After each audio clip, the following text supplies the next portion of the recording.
बिस्मिल्लाहिर्रहमानिर्रहीम। अस्सलाम वालेकुम। मैं हूं डॉक्टर नुमान गफ़ार आवान और मैं स्पोर्ट्स फिजियोथेरेपिस्ट हूं। इस वक्त हम मौजूद हैं पाकिस्तान स्पोर्ट्स बोर्ड में और आज हमारे साथ मिस शानज़े रियासत हैं। ये हमारे पाकिस्तान की नेशनल चैम्पियन हैं। तकरीबन 7 से ज़्यादा ऐसी स्पोर्ट्स हैं जिसमें ये नेशनल और इंटरनेशनल लेवल पे खेल रही हैं, हमारे पाकिस्तान की नुमाइंदगी कर रही हैं। तो आज हम मिस शानज़े से ये जानेंगे कि वो कौन सी बातें हैं जिनको अपनाते हुए हमारे लोकल लेवल के एथलीट्स और ख़ास तौर पे फ़ीमेल्स और लड़कियां नेशनल और इंटरनेशनल लेवल पे खेल सकती हैं। एक एथलीट कौन सी ऐसी गलतियां करता है जिसकी वजह से उसे स्पोर्ट्स इंजरीज़ बहुत ज़्यादा होती हैं, और इसके साथ साथ फ़िज़ियोथेरेपी की ऐसी कौन सी टेक्निक्स हैं या फ़िज़ियोथेरेपी स्पोर्ट्स प्लेयर्स के लिए, हमारे स्पोर्ट्समैन के लिए कितनी ज़रूरी है। तो इसके बारे में मिस शानज़े का क्या ख़्याल है, तो ये सारी बातें आज हम मिस शानज़े से जानते हैं। शानज़े, आपका सबसे पहले तो बहुत बहुत शुक्रिया कि आपने टाइम दिया। आप वो स्पोर्ट्स और गेम्स बता दीजिए जिस पे आप हमारी नेशनल और इंटरनेशनल लेवल पे नुमाइंदगी कर रही हैं, आप पाकिस्तान को रिप्रेजेंट कर रही हैं। तो अपना एक ब्रीफ सा इंट्रोडक्शन ज़रूर दीजिएगा। मैं डिफरेंट गेम्स की पाकिस्तान चैम्पियन हूँ। कबड्डी, रग्बी, मास रेसलिंग, आर्म रेसलिंग, उसके बाद ऑस्ट्रेलियन फ़ुटबॉल की पाकिस्तान चैम्पियन हूँ मैं। और उसके बाद बेंच प्रेस में मैंने नेशनल का रिकॉर्ड ब्रेक किया है और वेट लिफ्टिंग की नेशनल चैम्पियन। उसके बाद मैं इंटरनेशनल लेवल पे कबड्डी की पाकिस्तान टीम को रिप्रेजेंट कर चुकी हूँ। आपके ख़्याल में वो कौन सी बातें हैं जिन पे अमल करते हुए हमारे लोकल लेवल की फ़ीमेल एथलीट्स नेशनल और इंटरनेशनल लेवल पे खेल सकती हैं? आप क्या समझती हैं कि वो कौन सी बातें होनी चाहिए जिनकी वजह से एक लोकल लेवल की एथलीट को नेशनल लेवल पे आने का मौका मिल सकता है? जैसे हम ट्रेनिंग करते हैं, ऐसे तो लाइक हम कैंप वगैरह में रहते हैं, लेकिन जब हम अपने ग्राउंड पे या घरों में जाके ट्रेनिंग करते हैं तो उधर के लोग देख के हमसे इम्प्रेस होते हैं या हमसे बात करने की कोशिश करते हैं, या बहुत से लोगों को हम खेलते देखते हैं।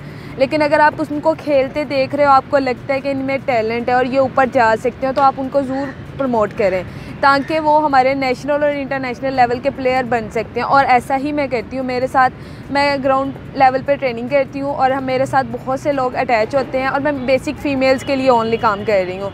ठीक है, मेरे साथ बहुत सी फ़ीमेल्स मेरे साथ राब्ते में हैं, ठीक है, जिनको मैं ऑनलाइन ट्रेनिंग करवाती हूँ या वो मेरे से ट्रेनिंग आके करती हैं, और सारी की सारी माशाल्लाह नेशनल लेवल की प्लेयर हैं इस वक्त। और इन्वायरमेंट जो है ये बहुत ज़्यादा इम्पोर्टेंस रखता है। ठीक है, लाइक जैसे हम ग्राउंड में ट्रेनिंग करते हैं, ये नहीं हम कह रहे कि आप सरेआम आके खेल लें या आप शाया हैं, तो बहुत से आपको इस तरह फैसिलिटीज़ मिल सकती हैं कि आप उनके अंदर रह के आप खेल सकती हैं। ठीक है, वुमेंस को ज़रूर बाहर आना चाहिए और वुमेंस को ही प्रमोट करना चाहिए।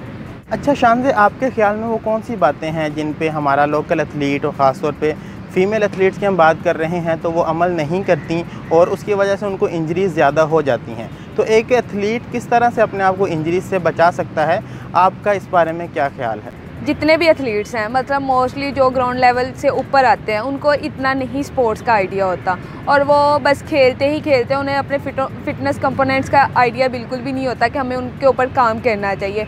Like speed, strength, endurance, flexibility और उसके बाद कोऑर्डिनेशन का इनको बिल्कुल भी आइडिया नहीं होता। ये इनमें से कुछ ना कुछ मिस करते रहते हैं और मोस्टली जो गलती करते हैं वो अपनी स्ट्रेंथ ट्रेनिंग की करते हैं। ठीक है, वो स्ट्रेंथ बिल्कुल भी नहीं होती और परफॉर्मेंस दे रहे होते हैं, लेकिन लाइक उनसे ये होता है कि वो क्या कहते हैं डिवीज़न या डिस्ट्रिक्ट लेवल पे तो परफॉर्म करते हैं, लेकिन जैसे ही वो नेशनल लेवल पे आते हैं और उनको ज़रा सी एक्स्ट्रा ट्रेनिंग दी जाती है तो वो उधर ही ख़त्म हो जाते हैं, उनको इंजरीज़ हो जाती हैं और उनको और भी बहुत से इश्यूज़ हो जाते हैं। शानज़े, आपके ख़्याल में स्पोर्ट्स फिजियोथेरेपी की कितनी ज़रूरत है और स्पोर्ट्स पर्सनस को, हमारे एथलीट्स को और प्लेयर्स को किस हद तक स्पोर्ट्स फिजियोथेरेपिस्ट से इन कॉन्टैक्ट रहना चाहिए?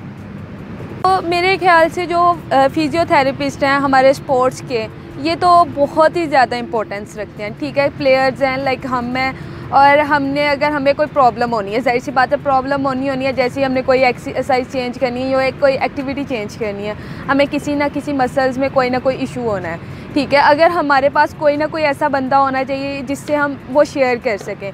और फिजियोथेरेपिस्ट इस लिहाज से बहुत अहम होते हैं क्योंकि वो हमें बताते हैं कि हमें अभी वक्ती तौर पे क्या करना चाहिए, वो उसका सल्यूशन देते हैं और वो हमारी केयर करते हैं। इसलिए फिजियोथेरेपिस्ट टू मच इम्पोर्टेंट होते हैं स्पोर्ट्स में।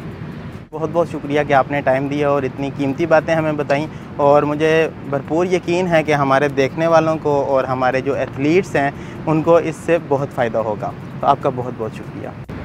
थैंक्स आपका, लेकिन बात यही है कि अवेयरनेस की बहुत ज़्यादा कमी है और स्पोर्ट्स की अवेयरनेस की तो बहुत ही ज़्यादा कमी है और हमें इस पे बहुत ज़्यादा काम करना भी बाकी है। और आई होप कि आप इस तरह ही काम करते रहेंगे और हमें खुशी होती रहेगी ताकि आप हमारी स्पोर्ट्स को प्रमोट कर रहे हैं।